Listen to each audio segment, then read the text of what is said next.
Welcome to this new series, The New Rules of Business, presented by Founding Fuel. Today, we will talk about the most important person in an enterprise's life, customer.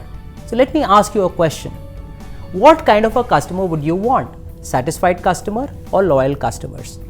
I see some of you pitching for satisfied customers while others pitching for loyal customers. If you asked me what kind of customers I would want, I would neither want satisfied customers nor loyal customers. I would want brand advocates. So what's the big deal? Well, a brand advocate is both a satisfied and a loyal customer and more. A brand advocate goes and screams and shouts and reviews to every person who would care to listen to him or her what a great brand experience he had. Let me share data to back up why brand advocates are so desirable. Nielsen Global Online Customer Survey 2009 did a research among 25,000 internet users spread across 50 countries, and this is what the results showed. When a brand does advertisement, the believability for the message is merely between 24 to 62%. When that same recommendation comes from real people like me and you, then this jumps to almost 70%. And when a person known to us recommends a brand, then that believability jumps from 70% to 90%.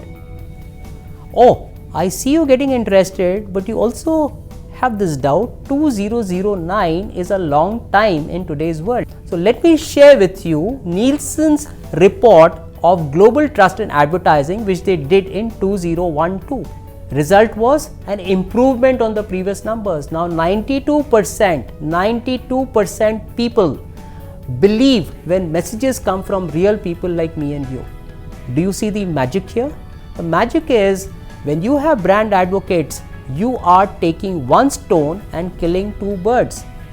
Not only is the believability for your message moving up, but your ad and sales promotion expense is also plunging down, which is leading to expansion of your bottom line. Now that data has positively influenced you, I see a question written large on your face. Can you measure brand advocacy? Of course you can. So how do you measure brand advocacy? Simple. Just ask your customer a simple question. Will you recommend the brand? And record their responses on a 0 to 10 point scale. Any customer who gives you a response between 7 to 8, disregard them because they are passive. Now, collect all the customers who have given you a response between 9 to 10, and from that, subtract all the customers who have rated you between 0 to 6. And that becomes your net promoter score, or it becomes your brand advocacy score. You, as an entrepreneur, should try and maximize your net promoter score or the brand advocacy score. I see a question bubbling in you, and the question is, how do you create brand advocates? Let me get Google to help me answer and convince you. Google, when it was in the initial stages of its existence, wanted to become the Coca-Cola of search. So it hired a representative of Coca-Cola who had set up independent practice. Mr. Simon, on his part, came out with an elaborate marketing plan how Google could become the Coca-Cola of search. It involved extensive investment in marketing. When presented to the Google team, good sense prevailed upon them, and they decided to jettison the plan but take the investment and put it not in advertising but in creating a great product. What was the thinking behind it? Simple.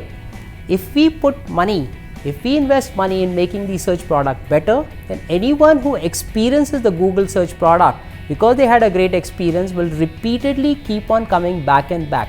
And when asked for a recommendation about search products, they would obviously recommend Google. Therein lies the heart of creating brand advocacy. Create a great product.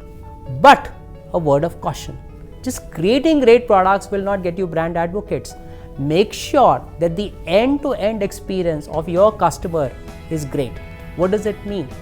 From the time the customer boards your brand in terms of having decided to buy your brand to when he or she conducts the search, buys the product, uses the product, they should have a great and a memorable experience.